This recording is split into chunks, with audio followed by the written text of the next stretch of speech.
Muy buenos días a todos de nuevo. Soy Marc Vidal, director de G-Prime. Muchas gracias por acompañarnos en la que ya es la 14ª edición de Zooming en tiempos del coronavirus. Como sabéis, más allá de nuestra actividad editorial, desde G-Prime impulsamos espacios de conocimiento y relación entre los profesionales del sector inmobiliario. Por ello, hace ya 6 semanas decidimos poner en marcha una serie de encuentros virtuales como este, totalmente gratuitos, con el objetivo de aprovechar el tiempo para aprender y para prepararnos para la salida. Ahora, más que nunca, creemos que es clave no parar, continuar, mirar al futuro con optimismo y con ilusión y con espacios como este tratar de darle al sector un nuevo impulso que sin duda va a necesitar. Como siempre, disculpad si los posibles problemas técnicos que pueda haber durante la retransmisión y recordad también que al final de la charla tenemos un espacio, unos 10 minutos más o menos, para responder a vuestras preguntas. Las podéis hacer a través de la herramienta Ask a Question que veréis en la parte inferior de la pantalla. Hoy nos acompaña Javier Rodríguez Heredia, socio director de Azora y responsable del área residencial, que nos hablará sobre la inversión en el mercado residencial tras el COVID-19. Rodríguez Heredia se incorporó a Azora en 2007 y lidera, como decía, el área residencial y dirige además junto a Jean-Marc Pernier el segmento de oficinas. También ha liderado operaciones especiales como la adquisición del mayor activo de deuda corporativa de Sareb por parte de una compañía listada española, así como la reestructuración de una compañía energética. Antes de unirse a Grupo Azora, tuvo experiencia profesional en varias empresas, trabajando durante más de 15 años en McKinsey & Co., la patronal de distribución de automoción y la corporación eólica CESA. Es licenciado en empresariales, en finanzas, en el Colegio Universitario de Estudios Financieros CUNEF y tiene un MBA por Wharton School of Business de la Universidad de Pensilvania, especializada en estrategia y operaciones. Javier, muy buenos días. Buenos días. Muchas gracias por acompañarnos esta mañana. Muchas gracias por la invitación y darnos voz. Todo tuyo. Muy bien, pues oye, buenos días a todos. Espero que dentro de la situación estéis todos bien de salud. Y nada, el objetivo de hoy es... Tengo un poquito de retorno, no sé si... Bueno, el objetivo de hoy es tratar de daros una visión rápida de lo que es el mercado residencial, especialmente el mercado residencial en alquiler, tanto desde un punto de vista de lo que se llama el mercado ocupacional como de lo que es el mercado de inversión. Tratar de transmitiros un poco cuál es mi visión de esta crisis y en relación con crisis anteriores y nada, responder todas las dudas y preguntas que podáis tener. Entonces, si os parece bien, empezando con lo que es el mercado residencial, bueno, deciros que, y el residencial en alquiler, que es en el que voy a focalizar hoy el discursito, deciros bueno, que el mercado español es un mercado que ha crecido mucho en los últimos 15 años, casi ha crecido un 50%, se han añadido casi 2 millones de viviendas nuevas en alquiler, pero aún así seguimos teniendo un déficit muy grande comparado con nuestros vecinos europeos, ¿no? Y sobre todo, y lo que es más importante, no solo tenemos un déficit de viviendas, sino que tenemos, digamos, un problema de estructura, ¿no? Porque cuando se habla del mercado del alquiler, todo el mundo piensa que es algo monolítico y la realidad es que en el mercado del alquiler hay distintas subrealidades dentro, ¿no? Y básicamente podemos hablar de 3 grandes realidades dentro del mercado del alquiler. Está el mercado de la vivienda libre, que es el que todos conocemos, donde accede la gran mayoría de la población que tiene necesidades de alquiler. Tenemos lo que se llama el mercado, en el palabra anglosajón, affordable, que es el mercado de vivienda protegida asequible en el caso español, que está destinado a aquellos jóvenes y a aquellas familias con rentas más bajas que no pueden acceder a la vivienda a precios de mercado. Y luego está el segmento de la vivienda social, ¿no? Que es un segmento normalmente de vivienda pública y que está destinado a aquellas personas que se encuentran en una situación de vulnerabilidad social, de exclusión social, que tienen un problema de rentas y que no es que no puedan pagar rentas por debajo del mercado, es que no pueden pagar generalmente rentas, ¿no? Entonces, el problema que tenemos principalmente en España no es solo de escasez, como decía, de oferta, sino que además el 97% de la oferta que tenemos es vivienda libre, mientras ese porcentaje en nuestros vecinos europeos es un 65%. Es decir, nosotros tenemos un 3% de vivienda social y asequible para atender a la ciudadanía española, mientras que en Europa están en torno al 35%. Es decir, tenemos más de 10 veces menos vivienda social y asequible de la que nos haría falta. Entonces, ¿dónde estamos? Pues estamos, yo creo que todos lo estamos viviendo en un cambio de modelo habitacional, ¿no? Donde vamos a pasar de un mercado muy atomizado, focalizado en vivienda libre, mucho en propiedad y todo con mucho ahorro privado de pequeño ahorrador, a un modelo donde nos vamos a encontrar con la necesidad de que haya más alquiler y que ese alquiler sea más asequible y más social, y donde haya mayor financiación de ahorro institucional y público, ¿no? Daros una foto muy rápida de cómo se distribuye la estructura de propiedad, ¿no? Estamos hablando que en España hay un parque de en torno a 26 millones de viviendas, de las cuales se estima que en torno a un 24% son viviendas distintas de propiedad, ¿no? Que están en alquiler o en cesión de uso, ¿no? De ese 24% y esos 6 millones de viviendas, aproximadamente el 96% está en manos privadas, un 1,5 en manos públicas y un 2,5 en ahorro colectivo institucional, ¿no? Esto supone un ahorro de casi 1 billón de euros. Y como decía anteriormente, esta cuota de mercado del 24% está todavía 10 puntos por debajo de lo que es la media europea del 34% y muy por debajo de algunos países que se sitúan, como por ejemplo Alemania, en torno al 45-50% del mercado, ¿no? ¿Por qué creemos que vamos a converger hacia Europa, ¿no? Pues yo creo que todos lo estamos viviendo. En España se han hecho cosas muy bien en el pasado, se facilitó mucho lo que es la fabricación de vivienda protegida en venta, eso permitió a mucha gente acceder a la vivienda y tenemos una situación tanto de privación severa de vivienda como de sobreocupación de vivienda mucho mejor que la media europea. Es decir, no tenemos una situación tan crítica como en otros países europeos. O, decirlo de otra manera, tenemos una situación de precariedad mucho mejor que la media europea. Pero el problema, como decía anteriormente, es que cuando hay un problema o cuando digamos, una familia no puede pagar una renta de mercado o no tiene unas rentas regulares, pues no tenemos ese colchón de mercado social y asequible, ¿no? Si lo ponemos esto en términos de cifras, para que lo entendamos un poco, pues básicamente lo que estamos diciendo es que en España hay una cuota de vivienda social pública de en torno al 1,5% frente al 15% que tiene la media europea. Esto en el stock de vivienda de 6 millones de viviendas que tenemos en alquiler significa que tenemos en torno a unas 800.000 viviendas menos de vivienda social pública de la que haría falta para atender a los ciudadanos españoles. Y esto significa pues que habría que invertir en torno a unos 120.000, 150.000 millones de euros en los próximos 15 años si queremos generar esa estructura, ¿no? Si vamos a lo que es la vivienda social asequible, protegida asequible, vemos que la foto es todavía más dramática, que en España hay en torno a un 1,25% de parque protegido en alquiler frente a la 20% de la media europea, ¿no? Eso significa que sobre el stock de 6 millones de viviendas tenemos 1,1 millones menos de vivienda asequible de lo que haría falta. Y eso es en torno a unas necesidades de financiación de unos 150.000 a 170.000 millones de euros también en los próximos 15 años, ¿no? Nos queda luego la vivienda libre, que si sumamos los 800.000 que nos faltan de social y el 1,1 de vivienda asequible, significa que en teoría nos sobrarían 1,9 millones de viviendas en vivienda libre.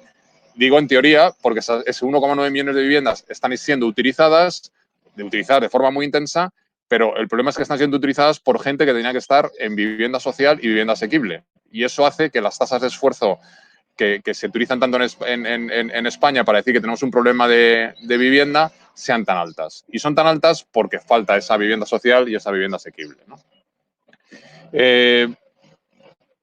Por pasar un poco rápidamente al tema de las tasas de esfuerzo que he comentado anteriormente, decir que la foto que tenemos hoy, tanto en compra como en alquiler, es mucho mejor que la que teníamos durante la crisis anterior, ¿no? En el sentido de que en el 2007, para comprar una vivienda, hacía falta casi 9 rentas brutas por hogar para comprar una vivienda, y a finales del 2019 estábamos en 7 veces y media. Es decir, necesitábamos un 15% menos de esfuerzo que en el 2007, ¿no? Y si comparamos con la Unión Europea, está en 8,2 veces. Es decir, estamos en torno a un 10% menos de tasa de esfuerzo en compra, ¿no? Si vamos al porcentaje de la población que dedica que está en alquiler, que dedican más de un 40% de sus ingresos al alquiler, pues lo que podemos ver es que esa tasa de esfuerzo llegó a tocar casi el 50% en el 2014, un 47,5%. Es decir, el 47,5% de la gente que vivía de alquiler dedicaba más del 40% de sus ingresos al alquiler, ¿no? La foto que tenemos en última de Eurostat es que estamos en torno al 38%. Es decir, y viene bajando desde el 2014 de una forma muy, muy exponencial y muy rápida, ¿no? Ese 38% es muy alto. Pero claro, es muy alto si comparamos con otros países que tienen un 35% de vivienda social y asequible. Si quitáramos un 30% de los que tenemos viviendo en vivienda libre y los llevamos a vivienda social y asequible, pues nuestra tasa de esfuerzo estaría en torno al 5-7% y estaríamos en la mejor de Europa. Entonces, yo creo que es importante dar contexto a todo esto para entender dónde van a surgir las oportunidades de inversión y dónde hay que hacer los esfuerzos de inversión, ¿no? Os decía anteriormente que la foto en España en vivienda es mucho mejor que la que nos pintan, ¿no? Hay un relato de pintar una muy mala situación de vivienda en España por razones políticas, ideológicas y para marcar determinadas políticas en vivienda. Y yo creo que esto es un tremendo error, porque en el fondo meter ideología a un tema que es tan esencial y que lo que tenemos que buscar son soluciones técnicas y viables, pues lo que puede generar es que tomemos las medidas incorrectas y no fomentemos lo que hay que fomentar, ¿no? Entonces, en tema de precariedad, lo que os decía, el porcentaje de población afectada por privación grave de la vivienda, según Eurostat, la media europea se sitúa en el 5,2%. En España está en el 2,8%. Es decir, tenemos mucha menos precariedad que la media europea. Solo el Reino Unido tiene mejor posición que la nuestra. Y hay países como Francia, Italia, Portugal, Austria, que tienen mucha peor posición que la nuestra, ¿no? Otro factor que determina si hay un problema de acceso a la vivienda es lo que se llama gente viviendo en viviendas sobreocupadas, ¿no? Entonces, también, según Eurostat, la media europea es que aproximadamente el 20% de los hogares están en una situación de sobreocupación en la media europea. En España estamos en el 12,8%. Es decir, solo Reino Unido otra vez con un 9,5% está mejor que nosotros. Y el resto de los países, Francia, Alemania, Australia, Italia, están peor que nosotros. Es decir, tenemos una situación bastante positiva y hay que decir que el que se haya fomentado la compra en España es lo que ha dado ese colchón de protección, ¿no? Otro factor que se está constantemente diciendo para decir que tenemos un problema en la vivienda, en este caso concreto la vivienda de alquiler, son lo que llaman las tasas de lanzamiento. Se está hablando que están creciendo cada vez más las familias que sufren una situación de tener que ser lanzadas o desahuciadas del piso en alquiler donde están, ¿no? Y la realidad es que el número en términos absolutos sube, ¿no? Pero en términos relativos, como el mercado de alquiler es más grande, pues se mantiene prácticamente en una tasa del 0,6% del mercado de residencial en alquiler. Un 0,6% de problemas en un sector, yo creo que para los que trabajáis en otros sectores ya nos gustaría tener una situación de solo tener un 0,6% del problema. ¿Cuál es el gran drama? Pues que estamos hablando de en torno a 35.000 familias al año, que en términos relativos es un 0,6%, pero en términos absolutos son muchas familias, que si tuviéramos ese parque social y asequible, podrían ser atendidas y el problema es que no existe y no pueden ser atendidas, ¿no? Perfil del demandante, para entender la importancia de que ordenemos bien el mercado del alquiler. El 80% de los españoles que alquilan tienen menos de 44 años. 44 años. Y casi el 60% de los que alquilan tienen una renta por debajo de 20.000 euros. Es decir, estamos en la parte más vulnerable de la sociedad y en la parte que como sociedad nos interesa que se desarrolle más. Porque al final estamos hablando de jóvenes y familias que se acaban de crear, que tienen las rentas más bajas y que lo que necesitan es tener un acceso a un hogar para poder generar un proyecto de vida, para poder tener familias, para poder tener hijos, para continuar creciendo y que, oye, que algún día nos puedan pagar las pensiones y que tengamos una economía creciente y saneada, ¿no? Entonces, es fundamental que encontremos una solución en el mercado residencial en alquiler para este 80% del mercado, que es el que va a generar el futuro de nuestro país, ¿no? Dicho esto, deciros que, y por terminar y concluir un poco lo que es la visión del mercado del alquiler residencial, es que desde un punto de vista de lo que es el mercado ocupacional, es decir, oferta y demanda de clientes que quieren vivir en alquiler, la posición que tiene España es privilegiada. Es decir, tiene unos fundamentales muy fuertes. Eh, todos sabemos que se está explicando mucho que la gente quiere vivir más en alquiler por un cambio de cultura, pero la realidad es que la gente quiere vivir más de alquiler porque no puede hacer una hipoteca, porque no puede hacer la compra, necesita ahorrar, antes no se necesitaba. Para pagar el 20% de entrada de una hipoteca más los gastos de escrituración, pues hace falta con las rentas españolas, en torno a 12 a 15 años de ahorros, con lo cual la gente tiene que estar un tiempo en alquiler. Todos sabemos que las crisis han generado movilidad geográfica y ahora la gente se mueve mucho más. Por ejemplo, la Comunidad de Madrid casi tiene el doble de movilidad geográfica receptora que la que tenía hace 10 años, y eso genera necesidad de alquiler. Todos sabemos que las rentas de la clase media se han polarizado, ya no hay clase media, sino que hay clase media alta y clase media baja, y la clase media baja tiene que acceder al alquiler, ¿no? Y todo esto hace que nos vaya a empujar hacia esa media europea de estar en torno al 30-35% del alquiler, y esa necesidad de generar como 2.400.000 viviendas en los próximos 15 años. Y esos son 300.000 millones de inversión. Es decir, es un mercado inmenso que, si lo sabemos hacer bien y lo sabemos ordenar bien, no solo solventaremos el problema de acceso a la vivienda de una parte importante de la población, sino, y lo que es también muy importante, generaremos una actividad muy potente. Una actividad que puede generar en torno a 600.000 puestos de trabajo estables en los próximos 15 años, ¿no? Desde un punto de vista del mercado de inversión, deciros que el apetito que hay para invertir en esta clase de activo es altísimo, porque hay muchísima liquidez que lo que está buscando es retornos muy bajos, un poquito por encima de la inflación, pero que a cambio quiere riesgos muy bajos.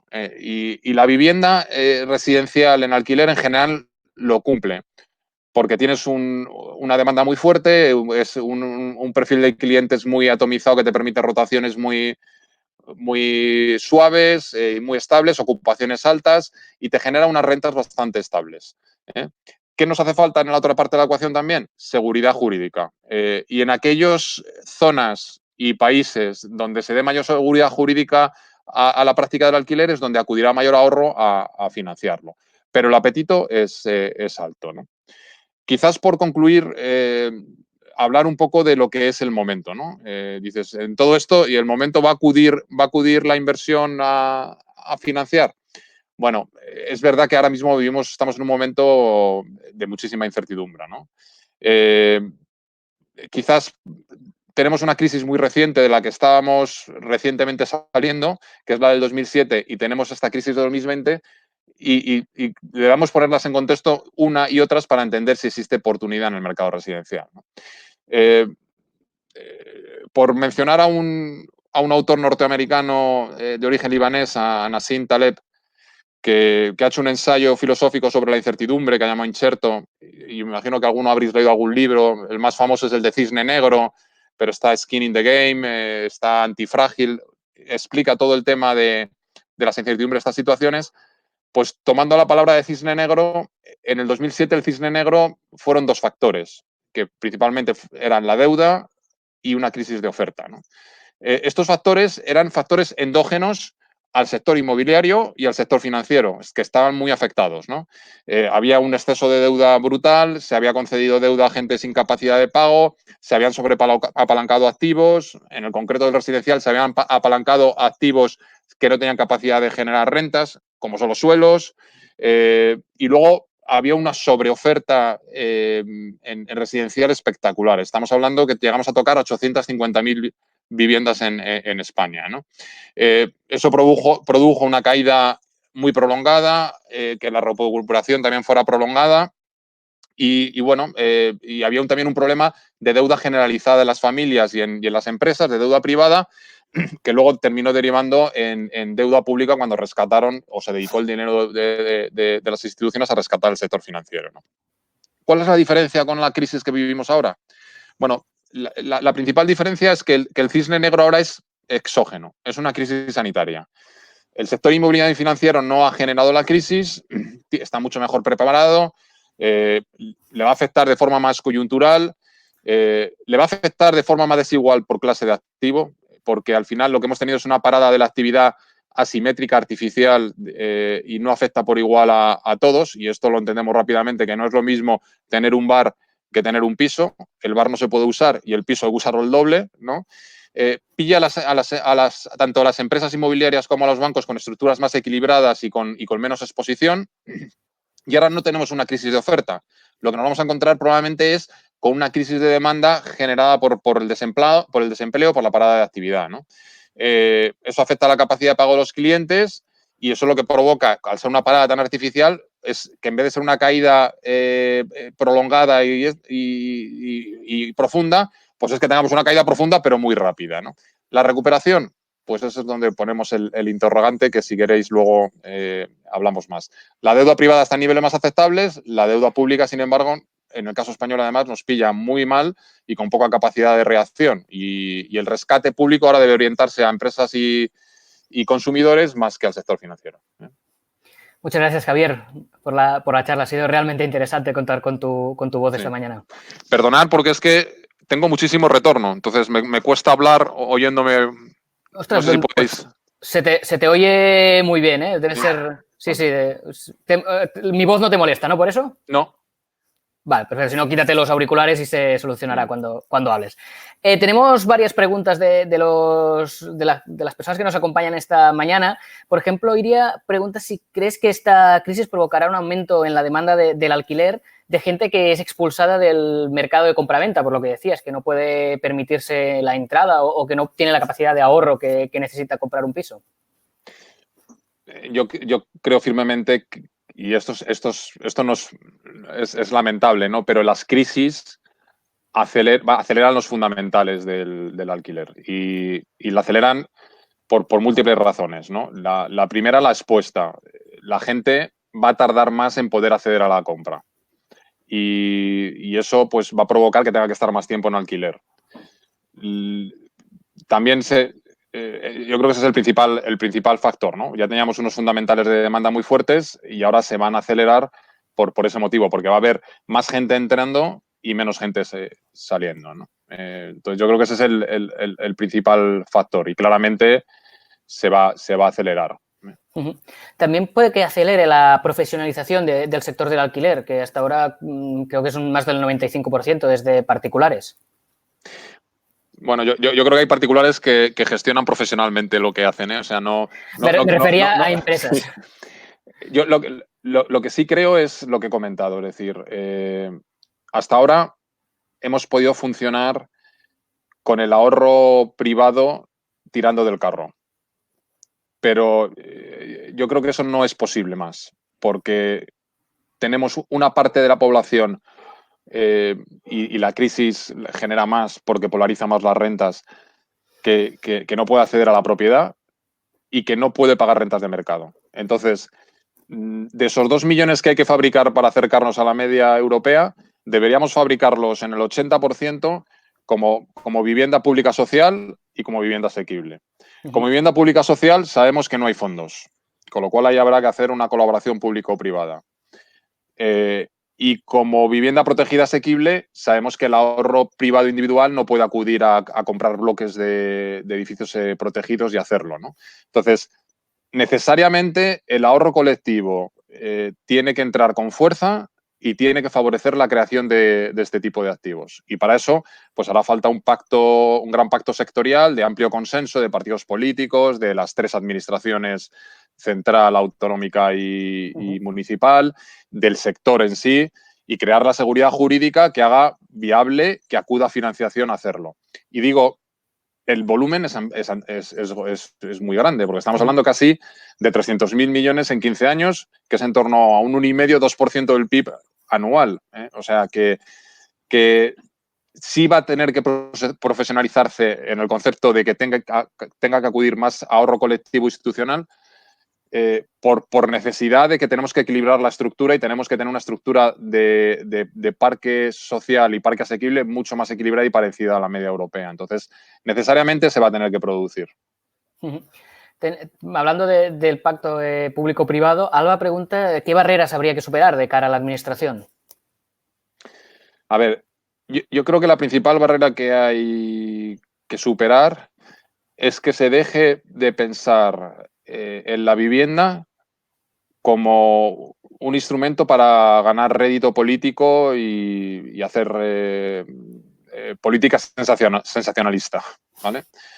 Y no quiero hablar de ningún partido, porque yo creo que todo el mundo, y lo hemos visto de todos los colores, tratando de sacar rédito político de la vivienda y no de buscar soluciones a la vivienda. Entonces, yo creo que el principal escollo que hay que salvar ahora mismo es que tanto partidos políticos como administraciones, como el resto de jugadores del sector del mercado residencial en alquiler, tomemos todos conciencia que hay que hacer un gran pacto por la vivienda. Y un gran pacto por la vivienda significa que tenemos que planificar dónde queremos estar dentro de 15 años. Y hay que establecer programas para saber para llegar a dónde queremos estar dentro de 15 años, ¿no? Aquí lo máximo que hay son planes estatales que duran 4 años, que desde un punto de vista inmobiliario, 4 años significa o que tienes todos los terrenos listos para solicitar licencia en el año 1 o no vas a llegar al año 4 a acceder al plan estatal. Y luego son planes estatales que representan el 0,05% del PIB. La media europea es un 2% del PIB, es decir, 40 veces más. Entonces, yo creo que el gran escollo que hay que salvar es un escollo de tomar conciencia de que esto no es un instrumento de rédito político, sino es el instrumento necesario para que muchas familias y jóvenes puedan planificar su futuro. Y en ese contexto hay que hacer un plan a largo plazo que significa empezar a sacar suelo. No significa castigar el suelo y decir que el 60% del suelo que se saque tiene que ser protegido. Significa sacar el doble del suelo al 30% y abaratar el suelo, que es el factor de especulación en los precios de la vivienda. No es la construcción varía 100 euros arriba o abajo, el margen del promotor siempre es el que es y el margen del alquilador, el Banco de España lo ha dicho, 3,8% bruto, el punto más bajo de toda la historia. Que si lo llevas a neto, es en torno a un 2,5% de rentabilidad neta por rentas. Más bajo no se puede estar. Entonces, factor suelo y ese pacto, ¿no? ¿Crees que, Manu pregunta si crees que sería posible que las comunidades autónomas traten de liberar este suelo protegido para desarrollar vivienda tanto en compra como alquiler, vivienda de protección oficial, que es lo que comentabas? Yo creo que sí. Las comunidades autónomas tienen mucho que decir en esto y tienen que decirlo con sus municipios y en coordinación con sus ayuntamientos, ¿no? Y yo antes decía que el dinero va a acudir, he dicho, a aquellas zonas y a aquellos países. Lo de zonas lo he dicho explícitamente porque en España... ¿me oís? Sí, perfectamente. Bueno, todavía tengo más retardo ahora. Sí. En España, la situación que hay es que tenemos comunidades autónomas que están anunciando ya el ir por declaración responsable en licencias, que quieren sacar suelo, que están desbloqueando planes de desarrollo que han estado bloqueados los últimos 20 años y que estás viendo que han tomado conciencia de que esto va de generar suelo y generar seguridad jurídica. Y tienes otras comunidades autónomas que están sacando decretos leyes para legalizar delitos como la ocupación, ¿no? Y hacer llamamiento a la ocupación, ¿no? Yo creo que aquellas comunidades que busquen resolver el problema de vivienda de verdad, de forma digna para los ciudadanos, van a recibir ayuda y van a recibir capital y van a progresar. Y aquellas a las que están haciendo propuestas al ciudadano de que consigue tu vivienda de forma indigna y cometiendo delitos y ocupando y estando en situaciones precarias, pues va a desaparecer la inversión. Bien, precisamente. Por cierto, Javier, si te molesta el retorno, mientras hablas te puedes quitar los auriculares y así no te molestará. Vale, no tengo experiencia, pero... Sí. Claro, ahora no me oirás, sino. Sí. Ya dejamos la última pregunta, que precisamente habla de Manu, de lo que comentabas ahora, ¿no? Si crees que ¿Qué medidas has hecho que son más beneficiosas? Y las que está tomando, Manu, si dice la Comunidad de Madrid, la declaración responsable de los proyectos de nueva planta residencial, o la que plantea la Junta de Andalucía en cuanto a una nueva ley de suelo que delega a los ayuntamientos la toma de decisiones. ¿Cuál crees que sería la mejor opción? Bueno, yo creo que no hay una opción única, ¿no? Y yo creo que hay que combinar soluciones. Claramente el tema de los permisos es un problema. Es un problema porque, y Madrid no es de lo peor, pero la media para obtener una licencia de edificación son 12 meses. La media para obtener la licencia de primera ocupación era en torno a 4 meses. Con lo cual a veces te tirabas más tiempo solicitando las licencias y consiguiendo los permisos que construyendo, ¿no? Con lo cual es muy bienvenido porque es que hace falta arrancar con muchísima fuerza y muchísima rapidez, ¿no? Entonces, tanto Madrid como el Ayuntamiento de Madrid, por ejemplo, que está poniendo un piloto en la zona del Calderón Mau para que progresen las licencias con un nuevo sistema mucho más eficiente y mucho más rápido, son medidas muy buenas, ¿no? El facilitar que los ayuntamientos puedan movilizar el suelo más rápido, pues es lo que yo hablaba antes. O hay coordinación entre las administraciones y las tres administraciones, y especialmente entre las comunidades y los ayuntamientos, o pasa lo que hemos visto muchas veces que se enfrentan, que son de partidos políticos distintos, que no tienen la misma visión y se paralizan los desarrollos, ¿no? Entonces, si dan esa opción a los ayuntamientos, pues magnífico. Ahora, los ayuntamientos tienen que tomar la decisión también de mover los suelos, ¿no? Y vemos que muchas veces los ayuntamientos los suelos los mueven más a veces con una visión económica que con una visión social, ¿no? Y esto es muy grave, ¿no? Y lo explico rápidamente. En mover suelos es una forma para ir consiguiendo ingresos de forma progresiva, pero si los mueves muy rápido, pues a lo mejor se te puede caer el precio de la vivienda en tu zona y se te puede caer el IBI y se te caen los ingresos, ¿no? Entonces hay que evitar que los ayuntamientos especulen con el suelo y que lo movilicen rápido. Pero si todos tomamos conciencia y somos responsables, quitar capas en la decisión y agilizar decisiones, pues siempre es bienvenido. Perfecto, pues Javier Rodríguez Heredia, muchísimas gracias por acompañarnos esta mañana. Ha sido una charla realmente interesante. Pues muchísimas gracias por darnos voz y gracias a los que habéis sido capaces de manteneros ahí en frente a la pantalla, que siempre es más difícil de seguir. Gracias. Recordaros que con el mismo enlace con el que os habéis inscrito en el webinar podréis recuperar la grabación. Estará disponible en breves instantes cuando terminemos la emisión. De todos modos, mi compañero Mauricio Villa os la pondrá ahora en el chat. Por mi parte, solo invitaros al próximo encuentro. Mañana a las 10 de la mañana tendremos a Hipólito Sánchez, Head of Office Spain de Savills Aguirre Newman, que nos hablará de oficinas, de dónde venimos y hacia dónde vamos. Gracias nuevamente, Javier, por acompañarnos y al resto pues nos vemos mañana por la mañana. Gracias. Gracias a todos y mucha salud.